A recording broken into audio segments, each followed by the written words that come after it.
So let's say you found a skeleton. How would you tell it's a dinosaur? You personally, how would you decide? Well, interesting question. I don't know. I'd have to do some research on that.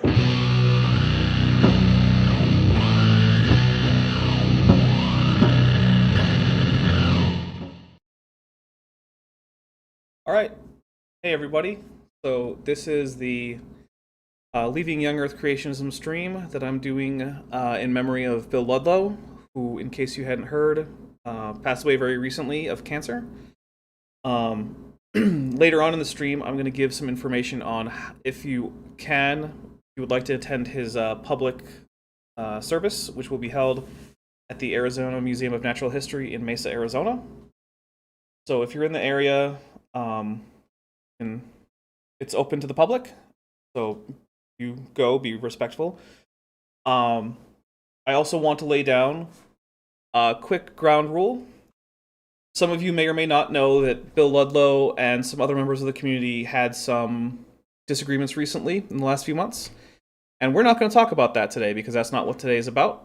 Today is about celebrating Bill Ludlow's work as an educator and scientist. And that's it. So I'm instructing my mods, if anyone wants to talk about any of the recent conflicts that Bill was involved with any other members of the YouTube community, you can get a warning, and then I want them timed out, and then I want them muted. That's it. This is strictly about Bill's work as an educator and scientist. And so to honor that, I figured I would continue the work that he had started, talking to people about how they left young Earth creationism. And because I was scheduled to be one of those people, I figured we would just do that interview with Kevin here, who goes by Dead Kennedy in Space on YouTube. Thank you very much for having me. I really appreciate it. Yeah, well, I really appreciate you coming on. I think it's important to help continue that work because it was a really big passion for Bill, and it's one that I share. Bill was actually a pretty big inspiration for me to just start doing stuff on YouTube. So, yeah. So, absolutely. It's I have to say it's huge shoes to fill, but I will do my best. Well, thank you. And yeah, I mean, ultimately, no one can really replace Bill and his knowledge about human evolution and his work in Permian paleontology with ichnofossils. It's a big loss. Extremely. You will be missed. Yes, and someone said the museum staff will definitely miss him. Oh, most definitely. Yeah, he was really good there. The one time I met him in person, we spoke a few times online, but the one time I met him in person was at that museum. Oh, really? Yeah, I met him in person. Bent Hovind in the chat, he was there. It was an open museum day or something, and he was there. Normally, he was there with his Human Origins display, but that day he was there showing off his recent finds of fossil trackways from the Permian in Arizona. Oh, wow. That's fantastic. He discovered the largest Permian trackway ever discovered, as far as I know, in the world. I see Ben Hovind saying he didn't know who he was at the time. Yeah. He hadn't listened to his debate with Kent Hovind, which is the debate that kind of inspired me. Like, I'm going to do something like that. Yeah, so, and if you haven't seen, my debate has recently had an audio update and went up as a new video. So, that's up there. That debate was directly inspired in part by Bill Ludlow, and in part by people like Bent Hovind saying things like, you should go debate Kent, just do it. And eventually I got sick of him saying it, so I did it. That's the other part of that debate. Right. But we're here to talk about me having been a young Earth creationist and leaving.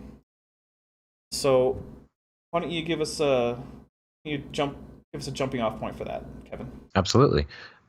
So, I guess the obvious starting point is how did you get into young Earth creationism? Was it kind of family oriented? You were born into it, or was it something you discovered later on in life? So, as far as home life goes, there wasn't really a whole lot of discussion about things like the age of the Earth or origins or evolution. But the church that we went to, that was more frequently a topic of discussion there. So we went to a non-denominational evangelical Protestant church, which in the United States almost always means either old Earth creationism in a anti-evolutionary sense or young Earth creationism. Um, so that was really what started it, and I know various family members, as far as adults go, were into it to various degrees. So I grew up with but both my parents and my mother's mother, my grandmother on my mother's side. And my grandmother on my mother's side was Catholic, and since basically she was a girl, their stance had just been like, it's fine, just evolution, old Earth, whatever. That's okay. So she never really had anything to say about that. And my mother was definitely more on the young Earth creationism side than my father was. I remember once, I think as an adult, asking him about it specifically, and him saying, I don't really know much about it, but yeah, maybe things evolved. However, my mom once found me reading Origin of the Species, and it was kind of like she found me reading like an adult magazine or something. It was, but yeah, it was most of the education happened in church. And I remember the church library having some creationist books. Like I think they had the Genesis Flood, Scientific Creationism, maybe a few more. And those are kind of like the classics of young Earth creationism. Those were the books that really started flood geology and young Earth and what was then called scientific creationism that we now mostly call young Earth creationism. Okay. Were you really big into it once you were into it? I kind of was. So I was always someone who really liked things like science and things like that. Like I like to read books about astronomy and dinosaurs and things. But at the same time, a lot of the authority figures, especially in my church, were saying, well, these ideas about the universe being, billions of years old and the Earth being 4 billion years and dinosaurs living hundreds of millions of years ago. That's not really true. Here's a book that will really explain what really happened. And so I said, okay, well, these guys probably know what they're talking about. Otherwise, they wouldn't be in these positions of authority. So That's interesting. And I, I have to wonder, was there ever any talk of like why was Darwin wrong? Why were these scientists wrong? Or like, because I'm kind of noticing that in order to be a young Earth creationist, you kind of inherently have to be a sort of conspiracy theorist. to some extent, you do. I think the explanation that was really given the most was simply that uh, the scientific method, either rightly or wrongly, precludes a supernatural explanation, and so they simply couldn't come to a conclusion that involved a creator. So they went with whatever their next best option was, which I I don't really think that's the case. I could imagine scenarios in which the evidence would actually point towards some kind of powerful being the cause of some agent of some something. Like if it really did look like all life on Earth didn't share a common ancestor, because that's something we can test for. And if that's actually what came back, then I think that most scientists would probably conclude that yeah, life was specially created by something, and many of them would probably privately conclude that it was God. But it would mean that special creation would be the scientific explanation if that's what the evidence indicated. It just isn't. So Okay. yeah, I think that was it. It was just I was told that they basically scientists were precluded from thinking that, so they didn't. Okay. So it wasn't so much a matter of deliberate conspiracy. It was more these people are smart, but they're misguided. Yeah, I don't think I would have. I'm trying to remember back. I don't think I ever thought of mainstream scientists as being intentionally deceptive. I thought of them more as misguided. Okay. That's honestly good to know. I would rather that be the case, to be honest. Yeah, If I had to choose between one or the other. and I would say also that that's something that doesn't. It does vary in young Earth creationist circles. I know young Earth creationists who are much more of the conspiratorial mindset that the scientists are all godless heathens trying to drag you away from the Lord. And it's like, well, what about the Christian ones? And it's like, oh, they're only pretend Christians. That does happen, but that wasn't my experience growing up. Okay. Fair enough. Well, what would you say was kind of the most testing moment then? Like, what were the sort of things that people would bring to you that really kind of, I don't know, gave you pause for thought? Well, I think so. I probably started actually learning about evolution as a topic in a classroom in high school. And interestingly enough, I actually went to a Catholic high school. Um, Neither of my parents were Catholic, but they sent me to that school primarily because the academic record on things like math and English and stuff like that was significantly higher than the public school, and they could just afford to send me there. It wasn't Okay. like it wasn't exactly like, oh yeah, well, this is no big burden. It cost them a lot, and they definitely scrimped to make sure that that happened. Um, but as I said, the Catholic Church doesn't have a problem, at least officially, with evolution. And so the biology classroom, that's what we went over. And so that was the first time I really learned anything more than just the most broad aspects of evolution. And so I decided to research it on my own because before that, I had already learned a lot about taxonomy. And at the time, Linnaean taxonomy was still kind of the big thing with the extra little divisions added in, like superfamilies and infraclasses and subfamilies and stuff like that. So those were all. That was where taxonomy was at the time that I was learning about this stuff. And so even when I was a young Earth creationist, I could tell you, I believe I knew every single order inside Mammalia. I knew most of the families. I knew the binomial nomenclature for most common animals that people knew the name of. But in learning about evolution, I was seeing why there were these patterns that I already knew about, but hadn't really come up with an explanation for. And so it was sort of that previous study of taxonomy as a kid, just because I liked animals and I liked nature, that kind of is what started me into researching evolution on my own. Okay. So I'm guessing then there was no kind of big aha moment. It was just a matter of piecing a very large pattern together. Yeah, it really was. There was nothing in particular. It was just that as I went researching online in books and things like that, I was finding that fewer and fewer things that I thought had been ridiculous about theory actually were ridiculous. They all actually fit together pretty well, and there was actually good evidence for them, and that evolution had predicted evidence and things like that. So that was eventually I just realized, well, I don't have any reason not to believe this anymore. It's the most likely explanation for the origin of, biodiversity. Okay. All right.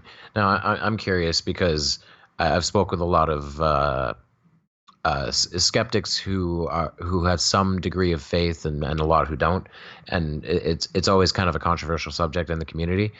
Um, and I know a few who are Christian, but essentially say, well, there's no reason science and faith can't work together.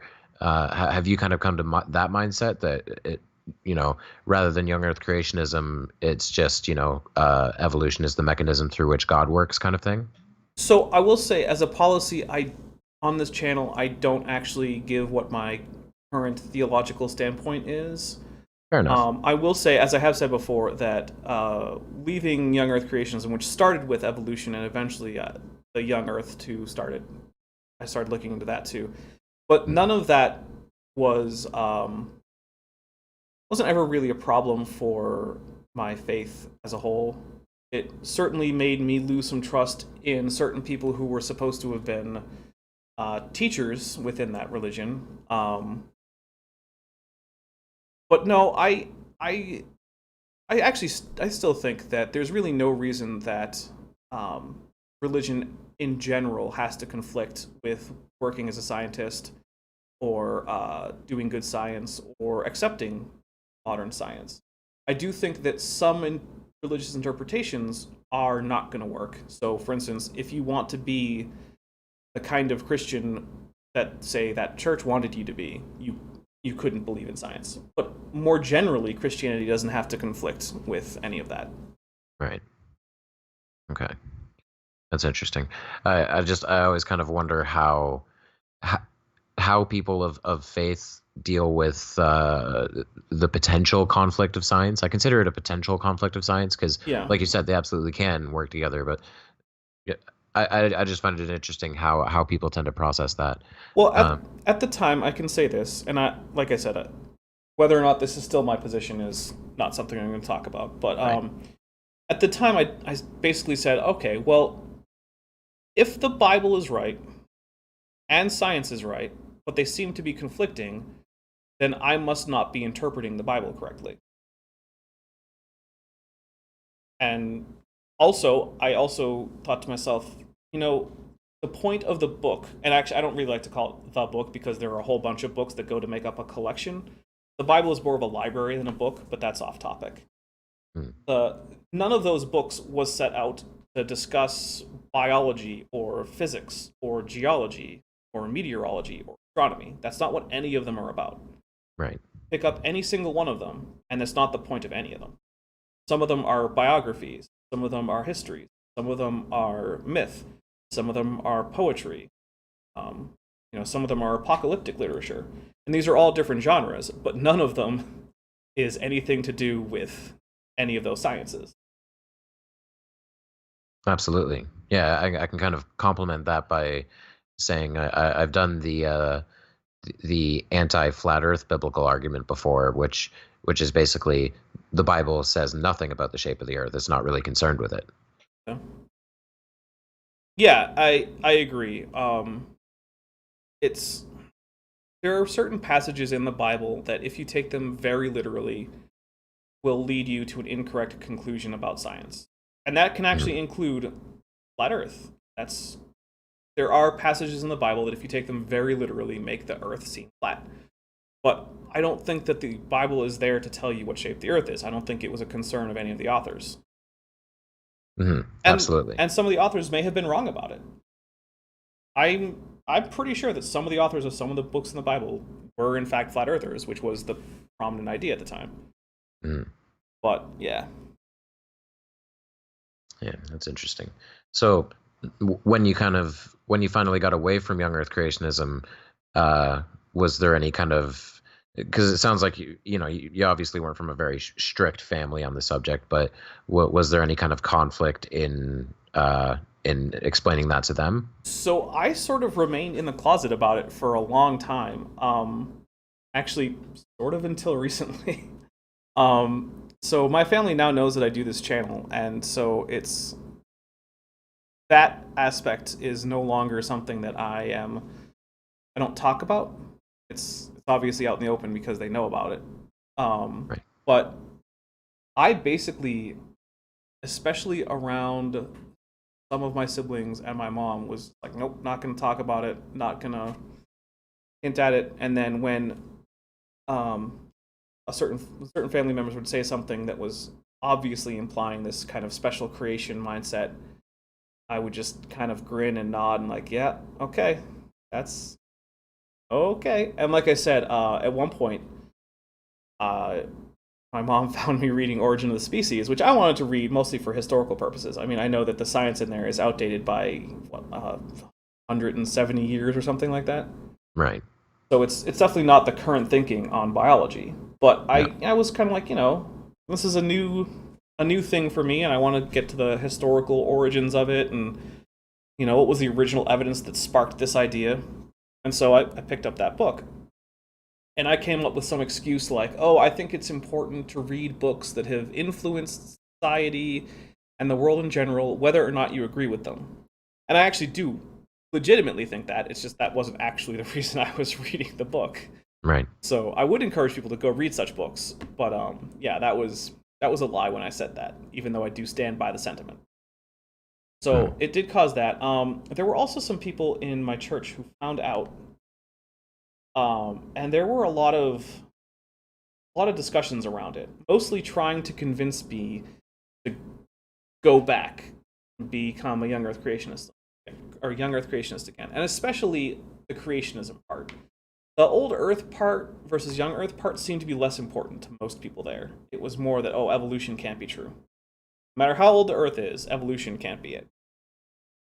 And I mean, the church held things like creationist seminars where they'd have a speaker come and Like I said, there were creationist books in there, and one time they actually, this was before I stopped being a creationist, they decided to try and hold a creation evolution debate, but they lacked anyone who actually accepted evolution. So guess who got to be the devil's advocate evolutionist? Ah, Yeah, okay. that was me. And it was actually one of the things that started to make me think that maybe I should actually investigate.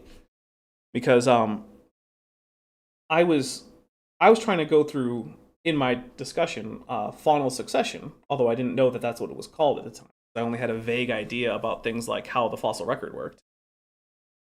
But I was talking about fossil worms, I think, under this impression that evolution says we all came from worms, which is not really true, but eh.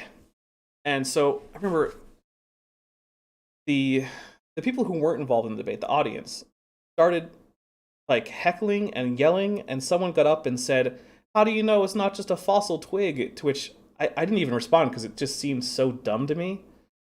Because like I know what a twig looks like and what a worm looks like. I can imagine I could tell the difference between a fossilized one. Like, why would that be hard to do? Right. And basically, the debate ended up getting shut down because there was too much audience heckling. And I was just thinking to myself, is this really what we're going to do to defend creation? Is just yell and scream absurdities? Hmm. That doesn't, and that's not really fair because, that's not how most of those debates go. But it was something that started me thinking, there's got to be something else going on here. This can't be all there is. Interesting. Yeah, that's really interesting that you basically had the opportunity to watch the whole scenario from a third person perspective, or Yeah. even rather from the second person perspective, really. Yeah, it was happening to me, and I was normally thinking of, the guy on the evolution side as the enemy, but that time it was me.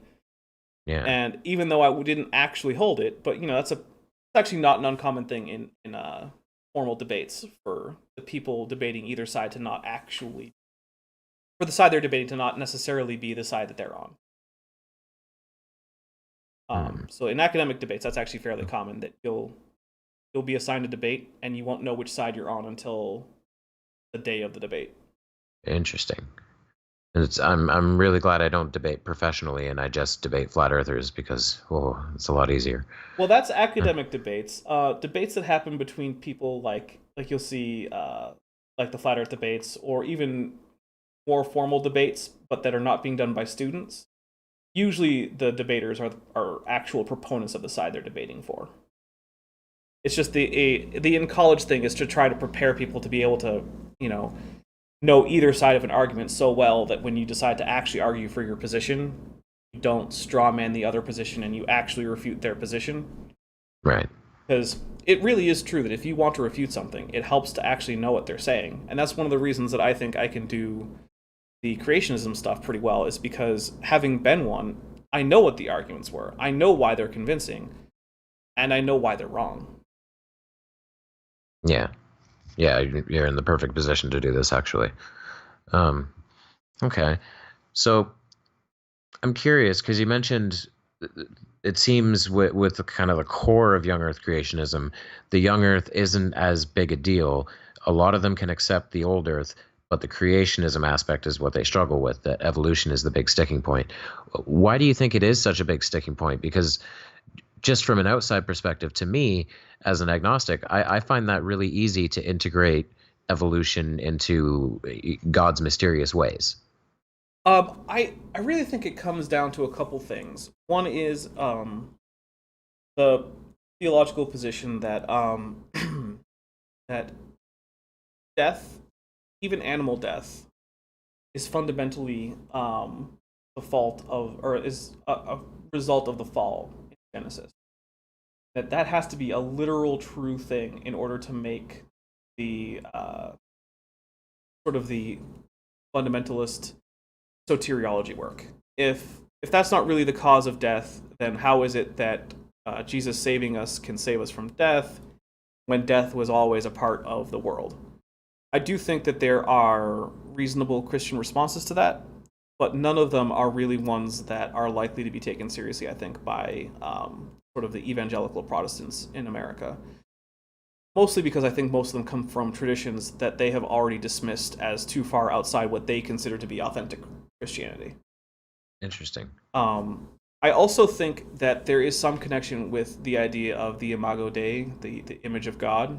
That in Genesis, God's said to have made man in His likeness, Right. and so I think if man is really an ape, and we're going to take the image of God thing very literally in a sort of physical sense, then the question becomes, why is the infinite, eternal creator of the universe a monkey?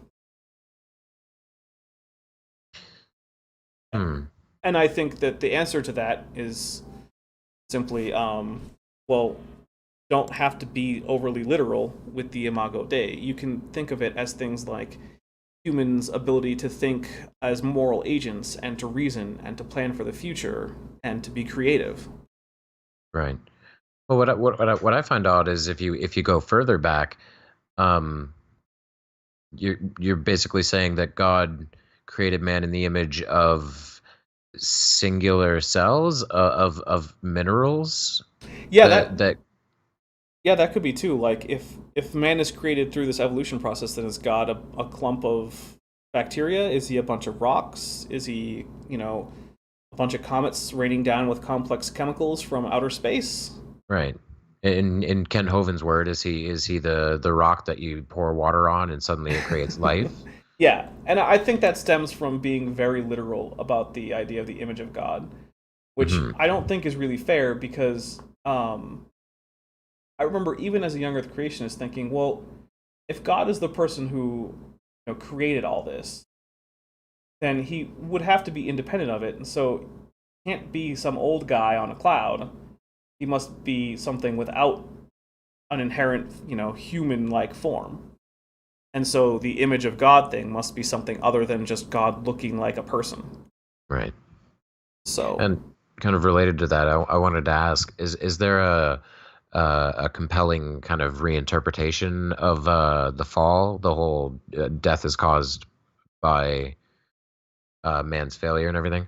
Is there is there a case for that being a more metaphorical argument than a literal one? there are cases, and I don't, like I said, I don't want to go too far into my current uh, theological standpoints, but I would say, oddly enough, a lot of the older writings on the subject from times like the fourth, fifth, sixth, seventh centuries actually have, I would say, more nuanced views of such ideas than a lot of modern Christian writing does. So I would say if you want to look into a more nuanced view of things like that, that isn't actually all that incompatible, you might want to look into some of the, they're called church fathers from those centuries. They have uh, some fairly philosophically advanced views on things like that don't simply depend on there having been a literal physical Adam and Eve who ate an actual piece of fruit and then got cast out of a garden. Like these theological ideas don't depend so heavily on that. And because one of the things you have to remember is that this idea of young earth creationism and evangelical Protestantism and fundamentalist Christianity, these are all ideas that are less than a century old. This is not how Christianity was traditionally taught or expressed. And it seems Mhm. so prevalent in America today that it just seems like, well, that's just how Christianity was. And no, no, it wasn't. It almost I hesitate to say this may be too much, but it almost seems a little bit like a cult that came about due to anti-science sentiment early in the days of Darwin and things like that. But I'm not necessarily going to say that's the case, of course. There were definitely some cult-like aspects to evangelical Protestantism in America. They're not. It varies though. So you get varying degrees of control, varying degrees of thought policing, varying degrees of identity modification, things like that. So I would say that my church was pretty low on most of those things. There was some thought stopping techniques that were used for the evolution question. But overall, it was low on things like changing identity or um, controlling who you interacted with or what outside sources of information you got. Their inside sources of information were provided, but if you were found to have been, looking at some other website, it wasn't like you were going to be tossed out of the church or anything. Okay. So, but that's not the case in every church. There are definitely segments, and this is probably true for most religions. There are definitely segments that are much higher in control and much more like cults. So I was probably pretty lucky there in that church really didn't have that problem. Honestly. Fair enough. All right. Now, I guess kind of the big question that's, it's such a skeptic community question is, there's always going to be those people, young Earth creationists, who are starting to question or think about their beliefs a little more seriously. What's the main things you want to say to them? Like, if you could drive home one point to them, what would it be? Well, first I'd say the conclusions of science regarding the age of the universe, the Earth, and the origins of biodiversity don't have to conflict with your belief in most creationists in America. It's in Christianity. Those are not necessarily incompatible. You may have to change certain aspects of your theology, but it doesn't have to affect you believing in Jesus or in the Holy Spirit or the Trinity or even the fall. It doesn't have to negate any of these things. And the other thing is, look, scientists aren't just trying to trick you. They're not idiots. They're not missing something obvious. They're really smart people who spend a lot of time working on this and being excoriated in print if they get things wrong. So maybe look at what they're saying from basically from them. Don't just filter it through Christian literature. Actually read the things that the creationist literature are citing. So if they say, oh, hey, Stephen Jay Gould said this, well, go check out that book from the library or download it. Go read it. Because I guarantee you the impression that you're getting from creationist sources is inaccurate. Mm-hmm. And while we're at it, watch some of Bill's work. Yes, absolutely. It's the exact same kind of thing. He can always shed some light on this situation as well. Bill has some excellent work on this, especially centering around human origins and the evolution of humans from earlier ancestors, basically starting towards the what am I trying to say? The Australopithecus line, all the way up through into various Homo species, various other Australopithecus species. He's got a lot of that stuff, and he was much better at it than I will likely ever be. Because my focus in terms of study has tended much towards Mesozoic archosaurs, and much less towards things like Cenozoic primates. Fair enough. So, all right. Yeah, definitely check that out. And like I said, yeah, creationists, professional creationists, they're dishonest. And that was actually one of the tougher things for me to come to terms with. Because eventually I realized they couldn't just be wrong, because they would have had to have read too much to not know that what they were saying couldn't be true. So then you would say someone like Kent Hovind knows that he's wrong. Oh, he absolutely knows. Okay. Kent Hovind knows that he is wrong. I don't think he knows that everything he says is wrong, but he knows that some of it is. He doesn't care. I think he's probably honest in believing that creationism is true, but he knows that some of his arguments simply are wrong. Right. It's been pointed out to him with too much evidence too frequently, and he too often strawmans his opponents in ways that he's been called out for too many times for me to have any realistic notion that he actually believes all of the things he says. He doesn't. Yeah, I think Ken Ham might actually be less honest than Kent, and I think that because I think he's smarter. Agreed. Yes. Yeah, I would say Ken Ham is smarter. I know Jason Lyle, I don't think is honest. He's honest astronomer or an astrophysicist. Physicist. I'm not sure which one, but it's one of those for Answers in Genesis. Georgia Purdom is a geneticist who works for them. I don't think she's honest either. The people who I do think are honest are the people who aren't the big names. They don't run the big nonprofits. They are the kinds of people who show up at a local church to give a 45-minute talk on a Wednesday night, followed by a potluck dinner. I think those people are honest, and most of them aren't creating original material. They're just recycling material from places like Answers in Genesis or Creation Research Institute, or sometimes even Kent Hovind. Although, despite his prominence online, in the actual kind of professional creationist circles, he has fallen out of favor for being even too ridiculous for them. So, Answers in Genesis, for a while, I don't know if they still do, but for a while they published a list of arguments we don't think creationists should use. It was basically to counter Kent Hovind using these arguments. Not all of them, but it was like 50% just a list of things that Kent Hovind liked to say that were so badly wrong that it gave creationists a bad name. Like, I remember one in particular was that a basking shark carcass was actually a plesiosaur. And in the Answers in Genesis article, they pointed out that the carcass that was found didn't have any bones. And even if it looked sort of like it was vaguely shaped like a plesiosaur, plesiosaurs had bones. So this couldn't be a plesiosaur. And it's like, yeah, that's correct. That is good fact-checking. That's how science works. Good job, AIG. You got one right. Kent, on the other hand, he doesn't say it much anymore, but I've never heard him admit that he was wrong about it. So, yeah. Okay, fair enough. That's always been the big giveaway with Kent to me is that so many other young Earth creationists say that he's full of nonsense. Yeah, it really is. And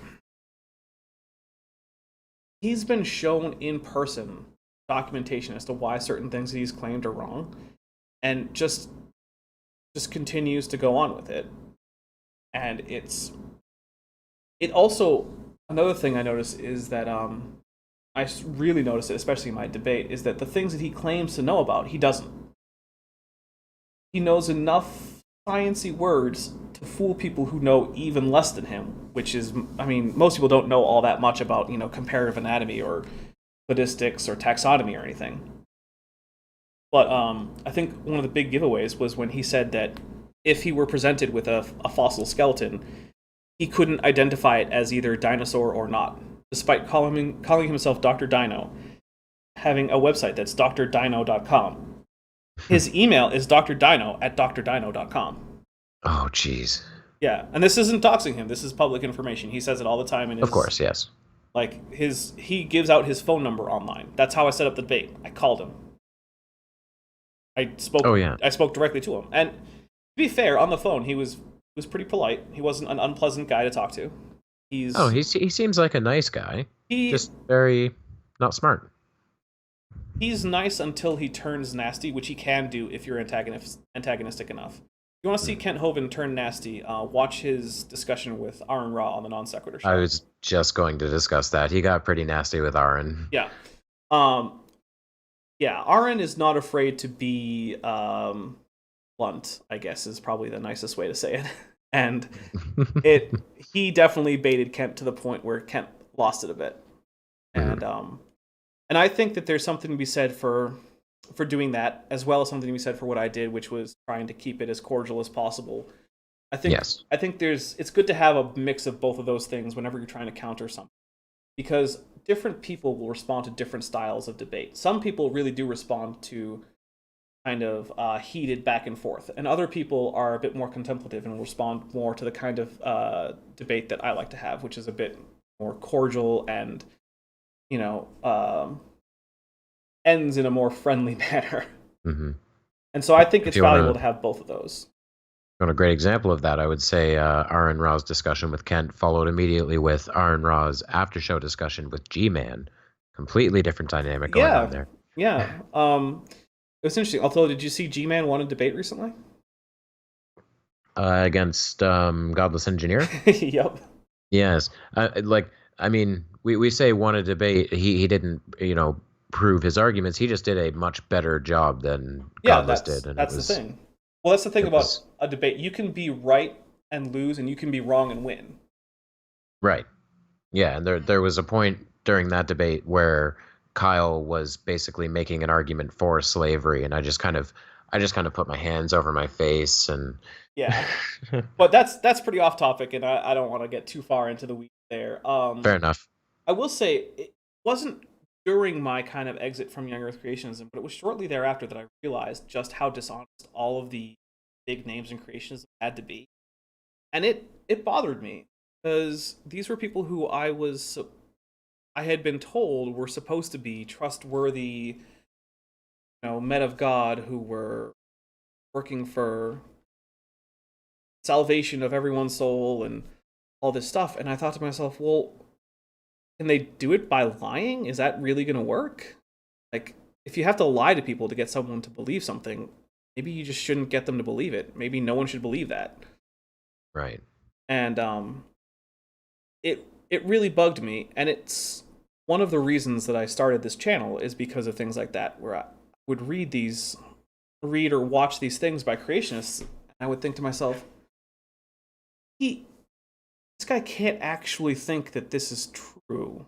Like when Georgia Purdom gives a talk about genetics, which oddly enough she doesn't do very often, despite having a PhD in genetics, an actual legitimate PhD from a real school. Wow. She still only very rarely talks about genetics. But when she does, she says things like, oh, you can't get new information without ever defining information, and things like that. And I think to myself, there's no way she got through a postgraduate program in genetics and is still able to make these statements truthfully. Because she would have had to have been shown all of the reasons why that is a nonsense statement.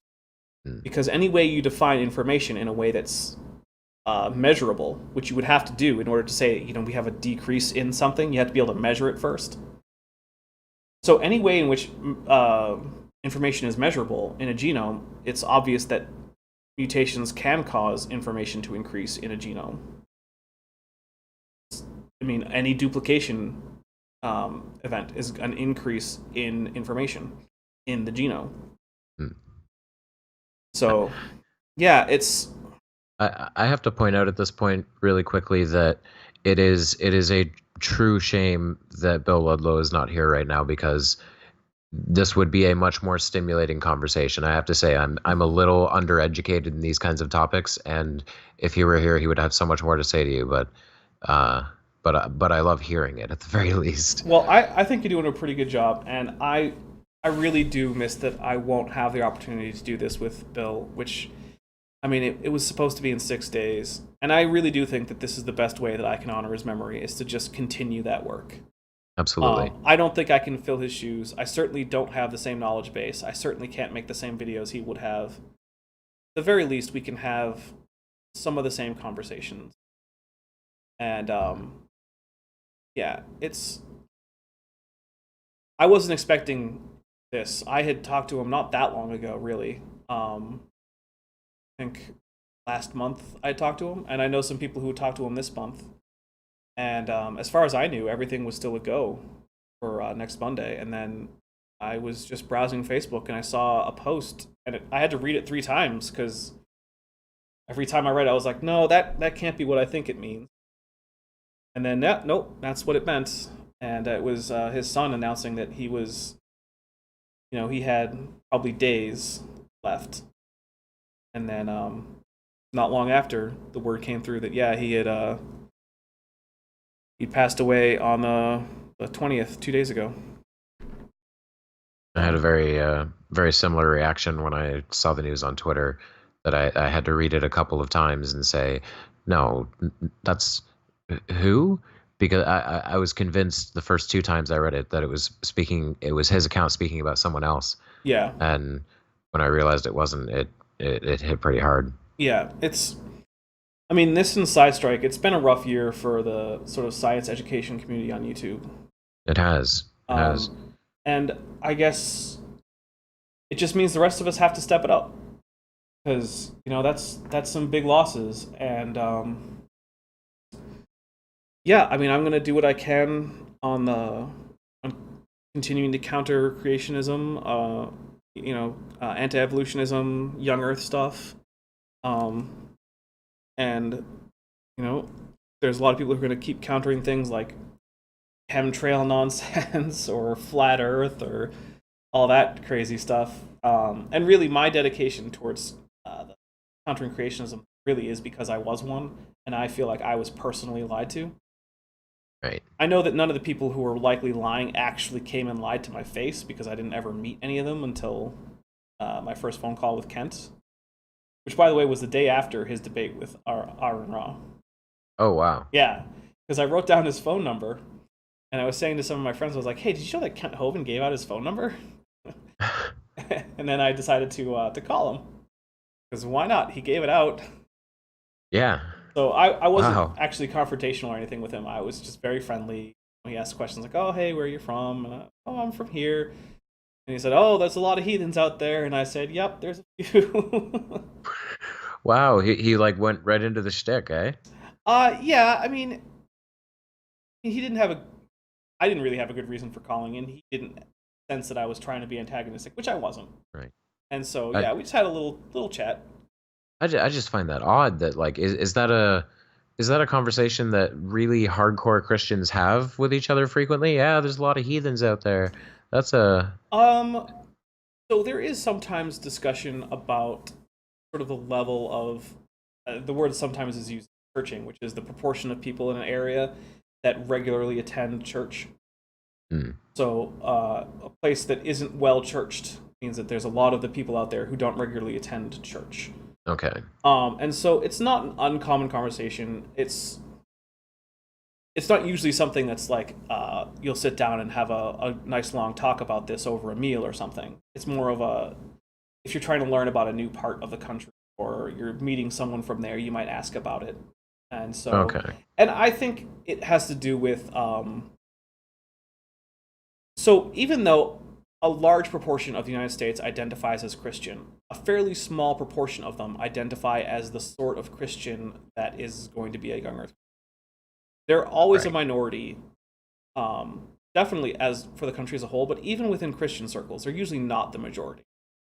And so I think that it sort of helps to be able to talk about to what degree people around you don't tend to agree with you on a certain ideological basis. It's sort of like, if you're particularly on the political left or right and you're living in an area that's predominantly the other way around. So, if you're fairly conservative and you're living in San Francisco, you might talk to other conservatives about how not conservative San Francisco is.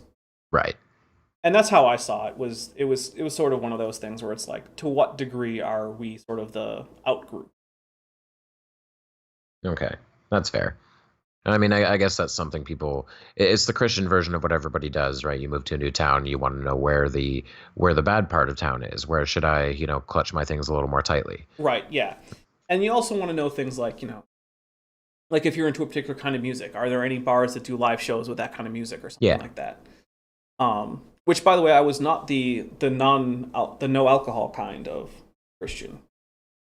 My family kept a well-stocked liquor bar my entire life. Or not liquor bar, but just a bar. In what was once a china cabinet, it very quickly became a very well-stocked bar. So, yeah. Fair enough. Although I do remember that there was some concern when I started playing Dungeons and Dragons, because when I started doing that, it was towards the tail end of the sort of Christian scare about Dungeons and Dragons. The Satanic Panic era? Yeah, it was towards the end of that, which was, Advanced Dungeons and Dragons 2nd edition was the thing then. I had to do some, some quick research and things like that to make sure that I could assuage any fears from my parents before that happened. And I think I may have been overblown into what degree they were going to be concerned about it. Like, I may have exaggerated that in my own mind. But I knew that people at the church had talked about it. So I made sure to do a whole bunch of, like, here are the reasons why it's totally not an anti-Christian thing to do. Here's a whole list. Here you go. So I was always a bit research-minded. I guess it's probably obvious at this point. Yeah, absolutely. Now, I have a question that's off topic. I'd been wondering about this for a while, and I'm gonna hate the answer because I guarantee it's in a video somewhere. I've missed it. I haven't seen it. But I'm gonna take a guess at this. Let me know if I'm wrong. Okay. Ceratosaurus? Yes. Yeah. So Excellent. yes. I am a Ceratosaurus. The degree to which my the horns on my avatar kind of stick out is a bit hypothetical. I'm just assuming that Mhm. there's significant keratinization of the horns on top of the underlying bone structure, which isn't unreasonable, but it is entirely speculative. Right. I am largely based off of a few skeletal reconstructions of specific Ceratosaurus specimens, a few life reconstructions that I looked at to see what other people were doing for the reconstruction, and one sort of composite standardized skeletal reconstruction where they take as much information as they can from actual specimens and try to come up with sort of a standard member of the species. Okay. And yeah, so Interesting. it's a fairly accurate reconstruction. Some people complain that it looks a little front heavy, and it does look front heavy. But one of the reasons for that is that Ceratosaurus was probably pretty low density towards Hmm. the anterior end of the animal, and the tail was definitely very high density compared to the rest of the animal. Yeah, I So, was thinking a lot of theropods tend to be top heavy, do they not? well, they tend to be so They just tend to balance themselves out with their stance, right? the balance, the point, like the point of balance, the center of gravity tends to be in line with the knees at a standing pose, and if you were to assume even density throughout the body, it would actually mean that they would have to tip over. But the majority of a theropod head, neck, and torso is actually air, whereas the tail is almost entirely muscle and bone. Okay. So they're much denser in the back than they are in the front. Interesting. Now I'm curious. I was looking up Ceratosaurus before this, um, and I'm noticing. Am I correct in noticing that the arm size of theropods tended to get smaller as time went on? The Ceratosaurus is earlier than something like, say, T Rex, right? It is. So it's a tendency in theropod lines that get big. It's not a tendency in theropod lines that go for small body sizes. So there's this whole group in Silurosauria, which is not very closely aligned with Ceratosaurus, but it's a group to which Tyrannosaurs belong, but it's also the group to which things like Compsognathus and Velociraptor and birds belong. Right. And so that's Silurosauria. That's a bigger group. But within that, you get this group called Maniraptora. The Latin means hand snatchers. They snatch things with their hands. And they Hmm. actually tend to have very prominent forelimbs with big, well developed grasping hands until you get to birds where those grasping hands start being uh, more and more derived into wings. But this group did not go for short arms. The short arm thing is primarily the result of using the jaws and feet as primary hunting tools. Right. Because when you're a small animal going after small prey, it's handy to be able to grasp whatever you're holding onto. But when what you're trying to chomp into is, a juvenile sauropod, grasping isn't really going to help. You need to just bite it to the point Yeah. where it's going to die, or it's just going to go away from you because it has the mass to simply physically move itself away. That's what always has always fascinated me about dinosaurs in general is that they're basically an example of evolution gone wild, just this incredibly long period of time where you can see very basic things about the creatures, like you're saying, like you get these huge jaws because they need to eat sauropods, and you have these smaller snatchers, and just the way things happened over such a long time scale, it gives us a really example of how evolution can have its ups and downs. Yeah, and also you can even see convergent evolution within different lines of large theropods in the Mesozoic. So in the Cretaceous, we had two different families that were very distantly related to each other of theropods that both converged to the big head, big legs, tiny arms form. You get the Tyrannosaurine tyrannosaurs like Tyrannosaurus and Albertosaurus and Tarbosaurus. And on the other side, in like say South America and parts of Africa and Madagascar, you get the belosaurs, which were actually they're actually ceratosauroid. They're actually much more closely related to Ceratosaurus than they are to Tyrannosaurus Rex. And they have even tinier arms than T Rex, and they're even less useful because T Rex, if you look at his arms, they're fairly small compared to his body, but they're fully formed. They have all the bones you expect. And they had a lot of crushing power, if I remember. Oh correctly. yeah, but the Abelisaur arms were probably immobile anywhere except the shoulder, and the hands pointed back towards the body, so they couldn't actually grasp, even if they could have moved the fingers, which they couldn't. Wow. Yeah. So even less than even less useful than say like a Carnotaurus's arms. Well, Carnotaurus is one of these animals.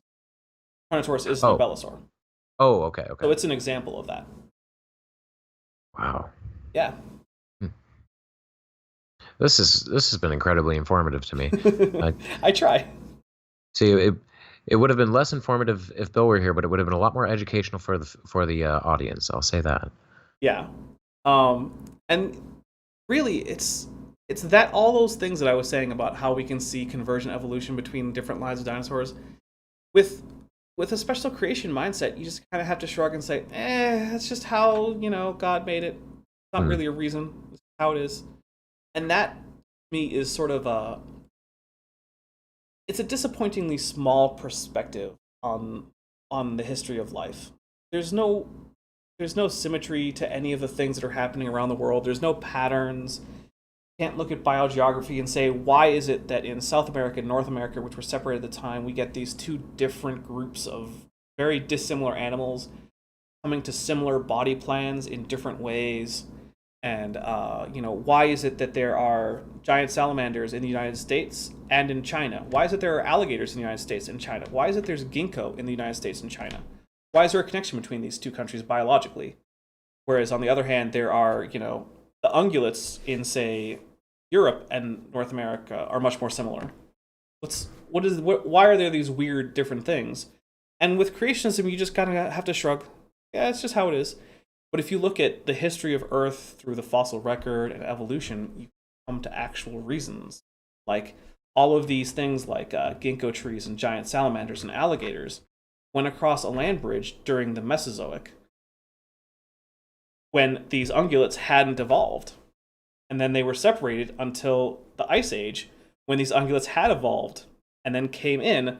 But because, the animals that were then in China were adapted to, subtropical environments, whereas these European animals were all sort of tundra and Arctic. They were the ones who could get through the land bridge. The other Chinese animals that didn't get through in the Mesozoic couldn't because the land bridge was just too cold, too dry. And so that's why we have this weird mix of sort of European-seeming and Chinese-seeming fauna in America. It's because at different times, different groups of animals managed to cross across the Bering Strait.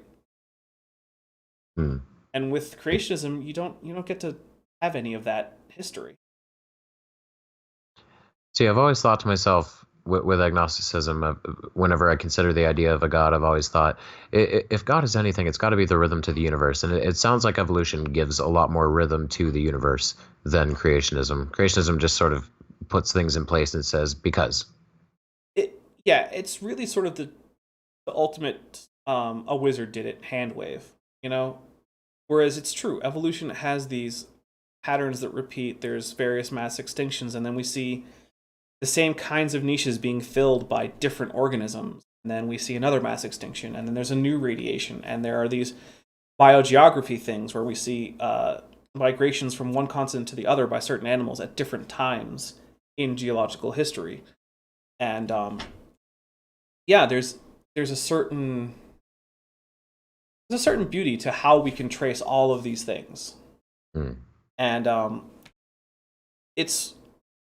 glad that I don't have to miss it, because there's a lot of interesting stories to be told around these little stories.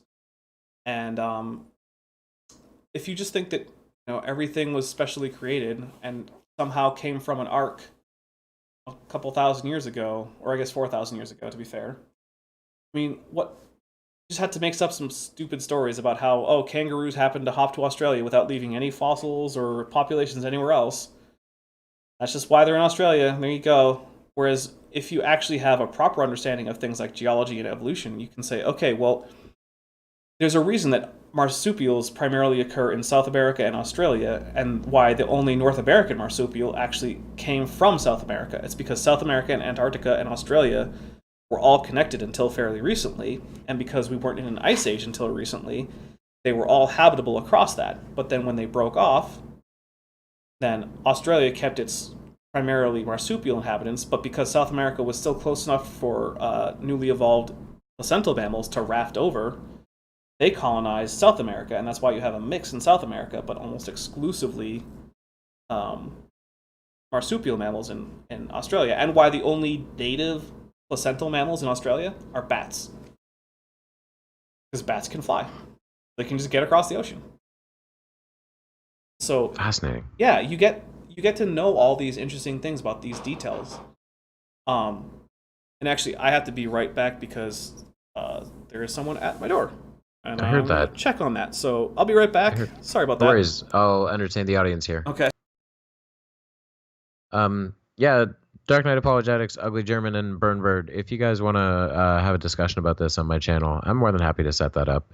I'm, you know me. I'm a host of discourse, and I see what's going on in the channel, in the chat. It's getting a little heated, but I know two of you. I know Dark Knight and Ugly German, and I know you're both good people.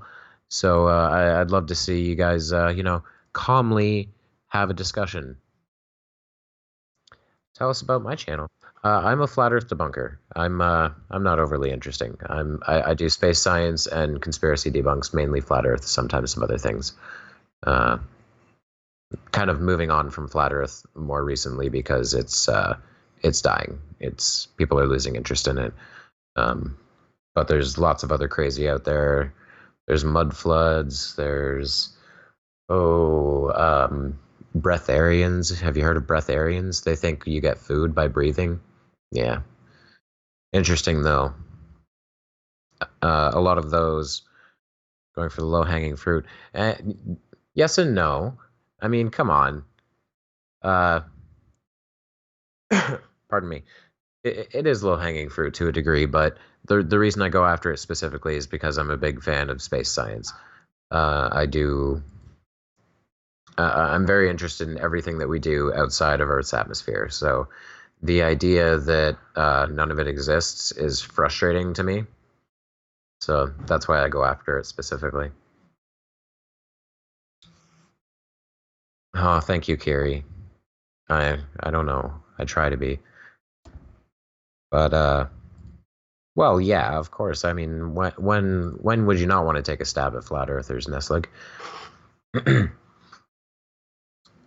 But that's what we all do in the skeptic community. We pick the brand of dumb that annoys us the most, and we figure out why it's so silly. And I do go after it knowing I won't change their beliefs. The idea to me is there are people out there who are on the fence about this, who are saying, I don't know what the shape of the earth is. I don't know if evolution is true. So I think this community is a great is a great thing for people who are asking those questions to find the answers. And so that's why I do what I do. People who are on the fence about the shape of the earth, I hope to shift them onto the globe side. And I hope that that's what I do too. It's one of the reasons I'm trying to be a fairly friendly place for even for creationists. And it's because, I was in those shoes. That was me. And I know that someone calling me an idiot or using the word fundy as some kind of insult would not have helped me to get rid of my young Earth creationism. Right. Yeah. That, without getting too much into the topic, that may be why I'm an agnostic, because I find atheists a little too you stupid religious person, insert insult here. I find both stances too militant, and that's why I end up on the fence in so many situations in life, especially politics. Yeah, I I have similar criticisms for a lot of I guess I could call them activist atheists. They're not just people who are atheists. They're people who are in this sort of Activist is a much better word. yeah, they and thing is, some of their goals, They're I'm in like, that community. They're in that community, but they're not representative of it. Sorry, didn't mean right, to cut you off. yeah, no, and some of the goals of atheist activism, like, okay, it's fine to promote ideas like secular government or science education or the normalizing of atheism so that people don't think of atheists as weird, horrible monsters. I'm all for some Hmm. of these. Like that's great. That go 100% get that done. But on the other hand, a lot of their tactics I think come across as just being jerks. And it's like, why would Hmm. anyone want to join a community where it seems like the most prominent members are just mean to people for no particularly good reason? And yeah, I mean, you come across the same thing in, I mean, all segments of the society, I guess. I mean, I know people who do similarly uh, pointless and mean things in politics, so I don't know. Yeah, it's I to respond to someone in the chat. No, I'm not on the fence regarding a deity because of people's attitudes. I'm on the fence of belonging to any particular camp because of Yeah. people's attitudes. I don't like tribalism, is all. Yeah, there's something to be said for separating out your association with certain communities and your stance on certain topics. Hmm. So, for instance, there are communities of people who broadly agree with me, either theologically or politically or whatever, that I choose not to associate myself with because I don't like certain aspects of that community. And so I think there is a difference between saying, oh, this is my philosophical stance on the question of God versus am I a member of this, community? Right. Yeah, So absolutely. I think we're starting to enter that era of people realizing they don't really want to be in those tribes, but they can still talk about these subjects without being in those tribes. I hope so, because I think, like, just taking atheism as an example, believing there isn't a God, I don't think should be the thing that defines, say, like your politics or your stance on moral philosophy, things like this.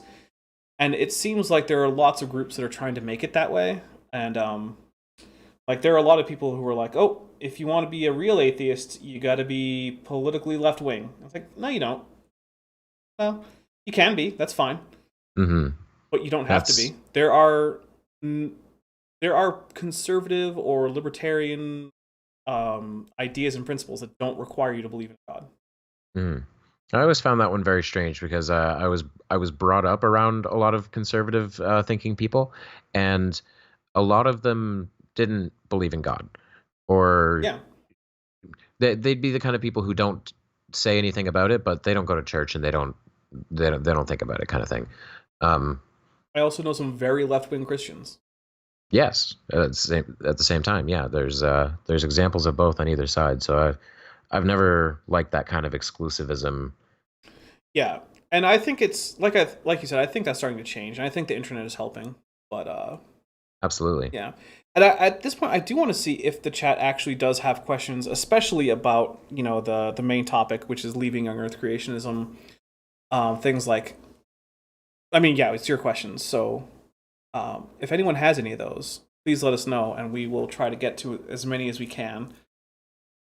So. Ugly German and Dark Knight. Stop arguing and ask some questions.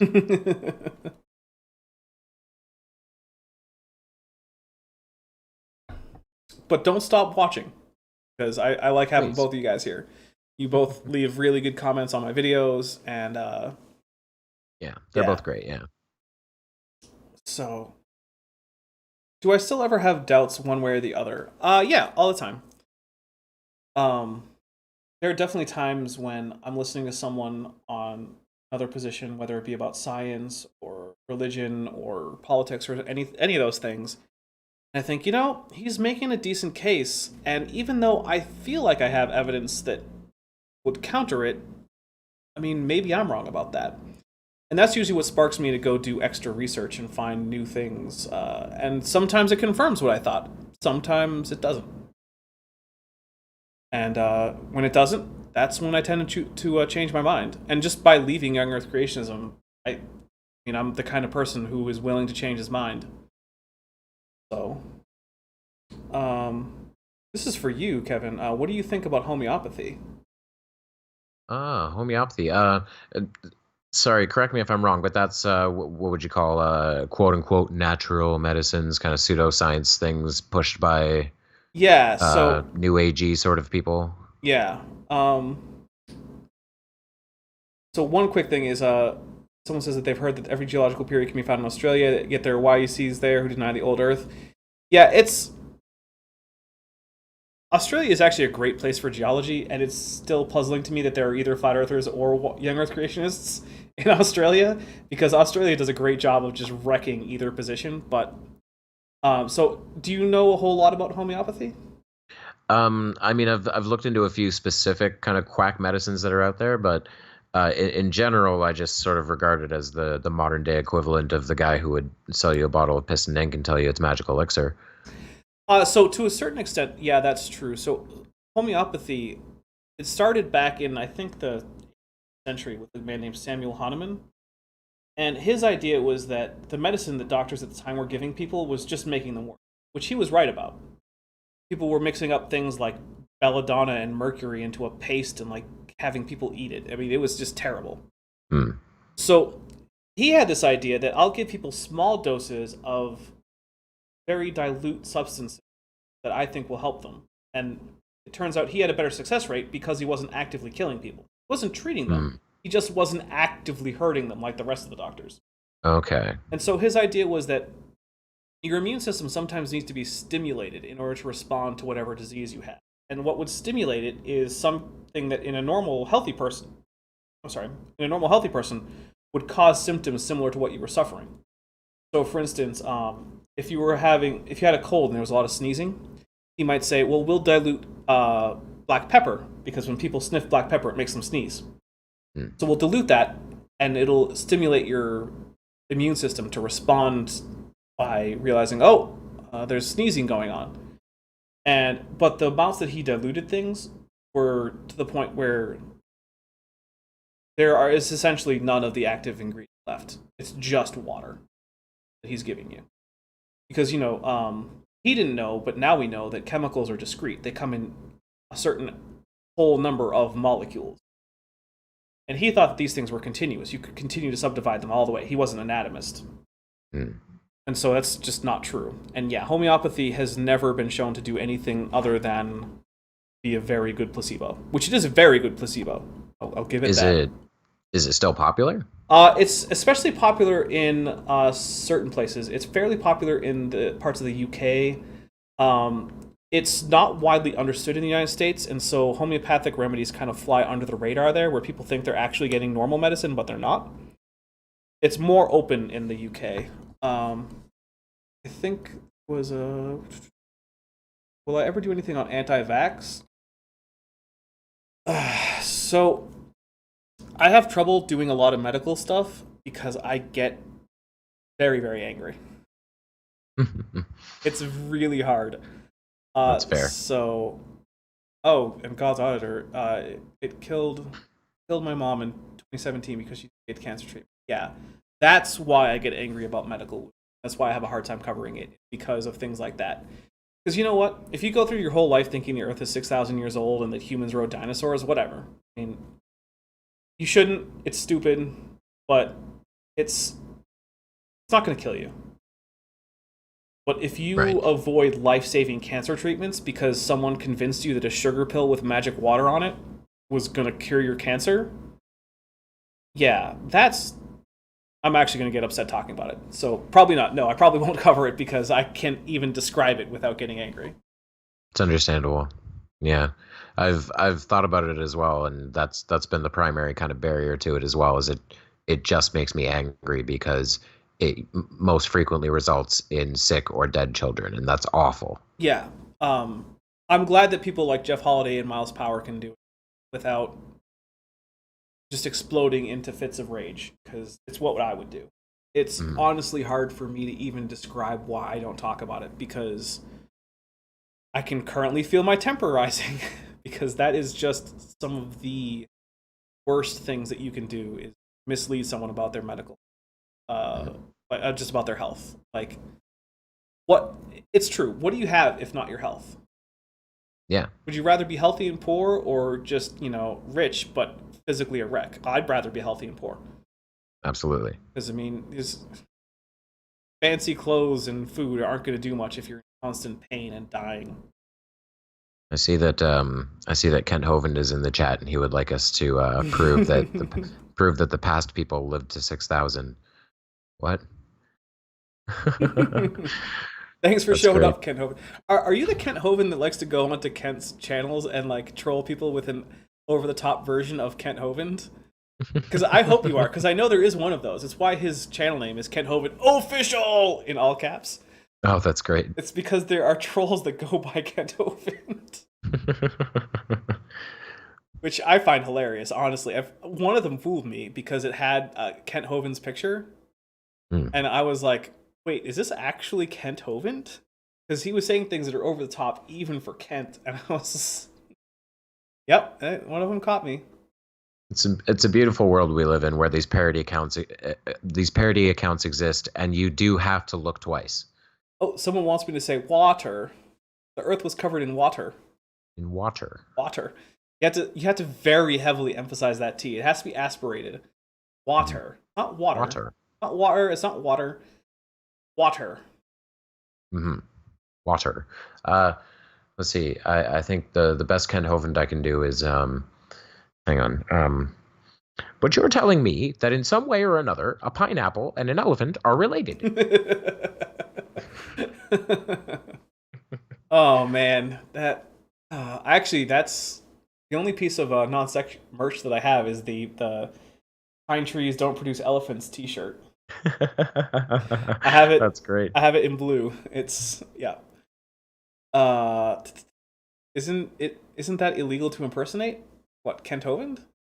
Oh, is it in? So actually, I think the laws about impersonating other people are going to depend on jurisdiction, and I'm not sure how legal it is to go around impersonating people. I think he'd be in trouble if he were selling something under Kent's name.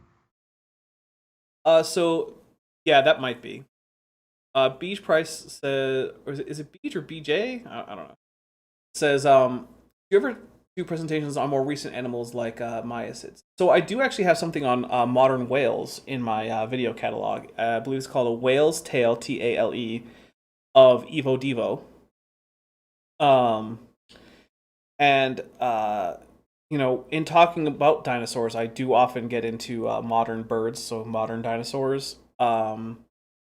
There have been things where I'm thinking about like maybe I'll do something about like the evolution of snakes, much of which happened fairly recently. Hmm. And as far as Kent Hovind, you know, here's how you know that people live 6,000 years. I've been around for 150 or so million years. So Yeah, there you go. if I can do it, then humans can do it. We've got a Jurassic era dinosaur and an immortal head in a jar here. What do you want? Yeah, exactly. Unidentified Levine says, "Do you know about Dr. James Tour? The name is familiar. I really feel like I've heard the name, but I can't think of what he's done. So if you remind me, I might remember, or it might be that I'm just mistaken and feeling like I've heard the name. Um, so I have a quick question for myself to you. okay. Just because you're clearly much more knowledgeable about dinosaurs than I am. Um, I was watching a video recently of a cassowary, and I was watching the way it ran, and I thought to myself, God, that looks like a dinosaur. Is there some sort of ancestor dinosaur that's in any way recognizable that led to the cassowary? So it depends on to what degree you mean led to the. So all birds had a flying bird ancestor. So if we okay, first I like to define birds as a crown group containing the most recent common ancestor of paleognathe and neognathe birds and all of its descendants. There are people who disagree with me on this definition. It doesn't matter as far as the actual animals go, but I like to keep crown group definitions from modern taxa. It's just a preference. So, with that definition, all birds would share a common ancestor who was probably a two-winged flighted bird with a beak. And so, the cassowary would have more immediately descended from something that probably looked more like a more traditional bird that you might see. But because it has become very large and ground-based, it has reverted to a more primitive lifestyle. But if you want to see dinosaurs that are morphologically similar to a cassowary, you can look at things like Caudipteryx zui, which actually is in the thumbnail to my most recent upload, which was audio remaster of my debate. But I might actually be able to pull up the image, put it on screen. Give me a second. See if I can't find it and put it on screen. Where would I have put it? Probably pictures. So, and actually, the picture also has a cassowary. So, yeah, if you look there, there is a cassowary and a Caudipteryx. Is it on the stream? Yes, it is. Oh, wow, okay. Yeah, so I contrasted these two because they're both fairly similar morphologically. So Caudipteryx is a very bird-like non-bird, and the cassowary is a very primitive dinosaur-like bird that is a dinosaur. So that's why I contrasted them, because they're already very similar to each other in terms of just sort of overall build and most likely to some degree behavior. Right. So not in any way related in terms of direct ancestry line, but... Yeah. Caudipteryx definitely is not a direct ancestor to the cassowary. But Ugly German Truth asks, would it be one ancestor or a group of 2 or 3 closely related dino birds? Could you clarify the question? I'm not exactly sure what you mean. Why haven't we bred giant dino chickens yet? So we probably could at this point, honestly. Like, it probably wouldn't be outside the realm of something we could do, but there are questions about the ethics of meddling with an animal's genetics in ways that might cause significant amounts of suffering, as well as there are concerns about what might happen if wild instances of these dino chicken escaped. And there are also legal matters. It is illegal in many countries to allow embryos that have been genetically modified in unapproved ways to actually come to term. So, all right, bye, Bent. Thank you for stopping by. Bye, Ben. We have created chickens with various primitive features, including teeth and a more traditionally archosaur-like snout in embryo, but they were terminated before being allowed to hatch. Because of things I bet even that was kind of ethically controversial. It was controversial, but it wasn't quite illegal. So, yeah. Interesting. So we basically have laws in place preventing Jurassic Park. Currently, yes, in most places. That's not true everywhere. There are places where you can get away with a little bit more. Interesting. 'Cause I did know about that. The chicken that was bred with teeth and what was it? Like a snout that was more. Yeah, it was. So the weird thing about bird snouts is that they're basically all premaxilla, and they tend to have fairly narrow premaxillae.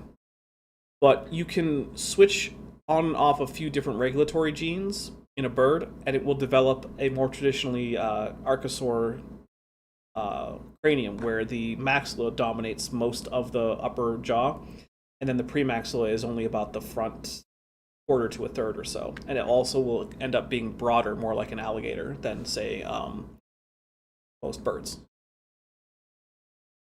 So, interesting. Yeah, it's I don't know all the details of the genetics because I'm not super great on the nitty-gritty of genetics. Although I know enough to know that Georgia Purdom is speaking nonsense most of the time. So there's that. Let's see. Are there any laws against Matrix Apocalypse or Skynet? Actually, I don't think there are. So I think there should be. Right? It might be an area that we need to start looking into at this point. Oh, here's an interesting one. Humans have an ethical responsibility to genetically resurrect animals that they have directly driven to extinction. Directly. That's an interesting caveat. So I am hesitant to put moral obligations on people who have not caused moral harms. So generally, I don't think that people who didn't themselves contribute directly to driving a species extinct would have any obligation. So, like, for instance, So if we brought back like the bison or the dodo. so no one currently alive was involved in, say, hunting the dodo to extinction. Right. I don't think any currently living person has any ethical responsibility to do so. I think it might be nice, because I make a distinction between morally obligatory and morally praiseworthy. Some things are good things to do, even if you don't have to do them. Some things you have to do in order to be moral. So, for instance, you have to avoid murdering people in order to be moral. Every Right. time you murder someone, you've done something bad.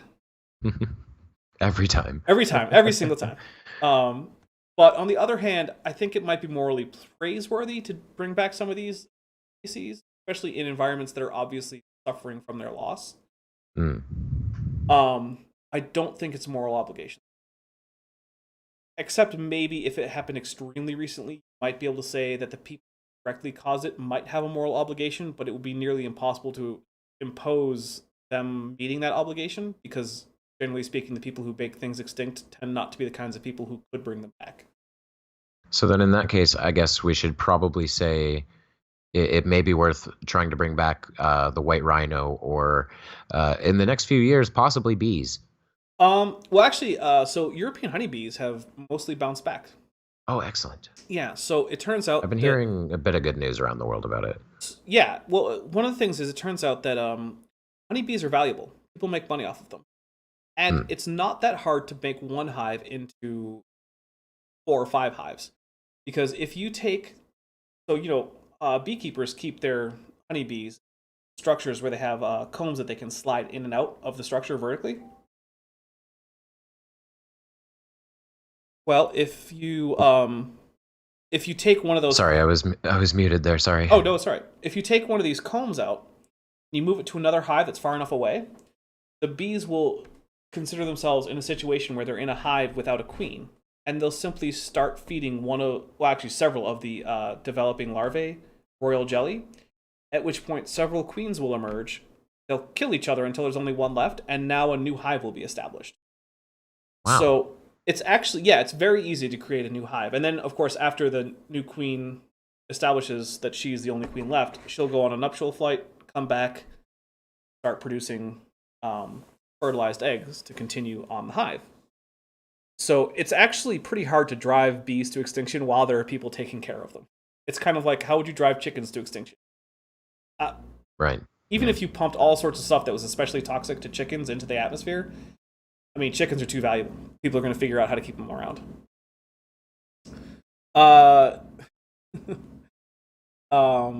The bees were never really in danger of extinction. Apis mellifera possibly, but not bees in general. It's true, actually. A lot of the non-honeybees that were out there were also not being seriously threatened. There are, however, species of bees that are very much endangered. Like they're one of the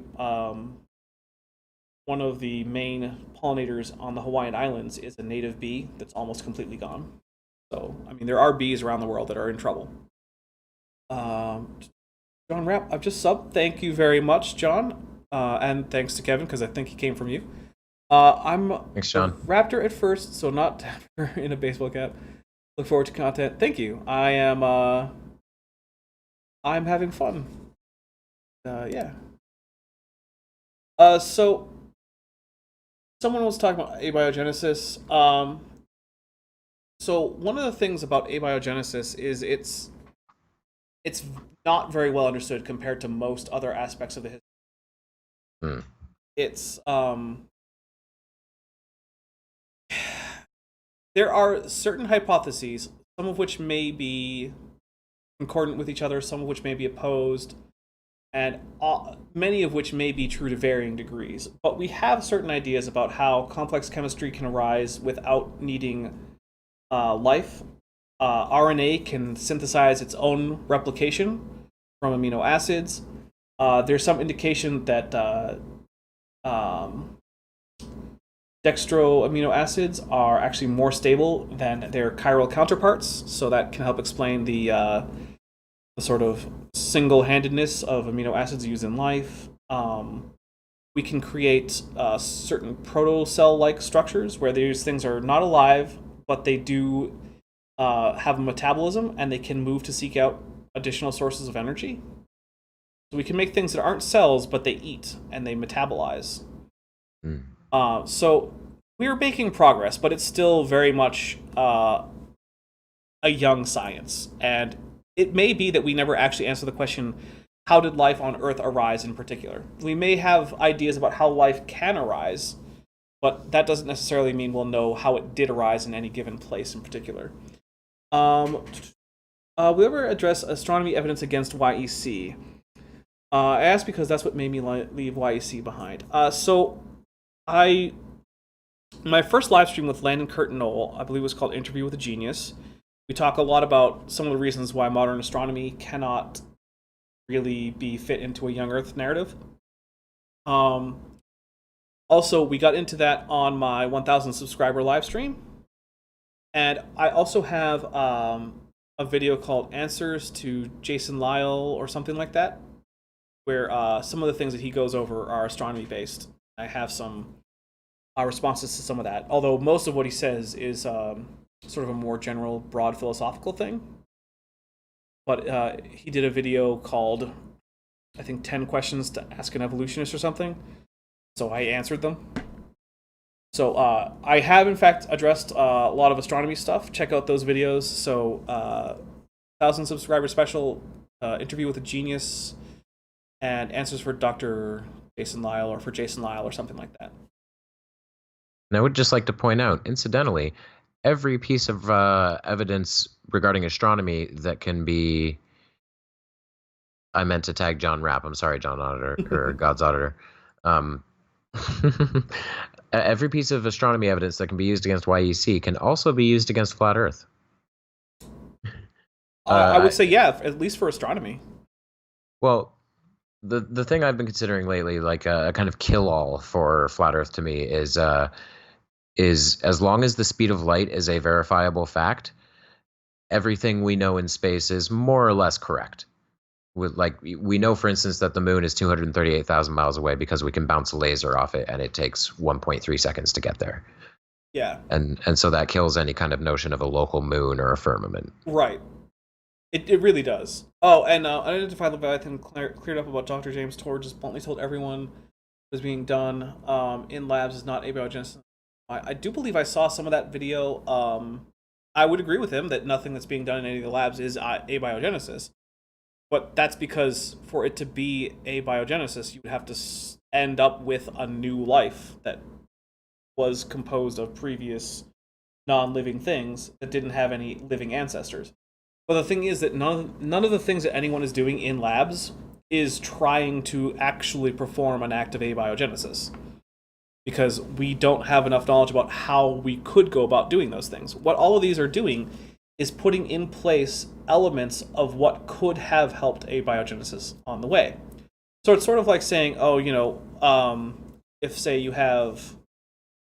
It's like saying, oh, you know what? No one in any of the labs is curing cancer right now. Well, okay, but we're working on treatments for it, and it may not even be a thing that we can do, but that doesn't mean that they're not actually doing good research on the topic and that we're not making progress. Right. Which we are. That's something I kind of realized a long time ago. Once you kind of break down what cancer is, it may not necessarily be curable, but there's no reason to not treat it to 99.9% effectiveness. Yeah. And Darth Killer says, any chemistry denier to suggest besides Peter and Pete? I'm actually not very well plugged into the world of chemistry denial. I know I saw something about water isn't actually H2O that didn't make any sense, because it was someone talking about like how if you took like flasks of hydrogen and a flask of oxygen from Amazon.com or something and you combine them, like their weight didn't match up to the expected weight of that volume of water or something. And it just made no sense. I don't know who that was, but yeah, it's not an area of pseudoscience that I travel in a lot, so I don't have any recommendations there. Unidentified Leviathan said it's claimed that they're making is abiogenesis. I don't think it is that's what they're claiming. I think it's that journalists like to claim that what scientists are doing is far more sensational than it really is. Like, I remember seeing some headline about something like saying, "Oh, scientists say that this black hole is getting hungrier." No, they don't. That doesn't even make sense. Makes a good headline though.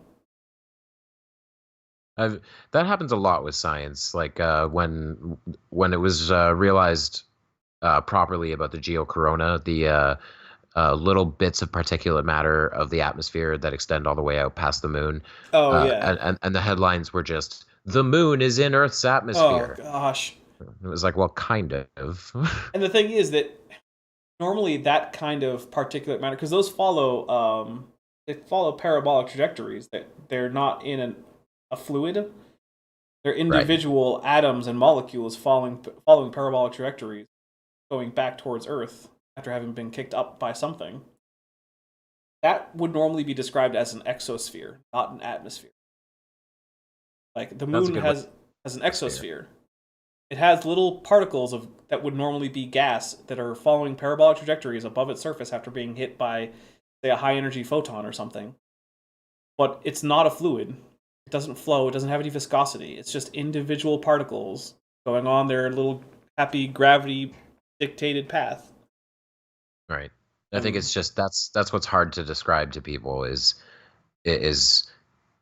like that's why they do it, right? They simplify these things so that people don't have to think about, well, it's not exactly an atmosphere, it doesn't function like an atmosphere, but for all intents and purposes it kind of is.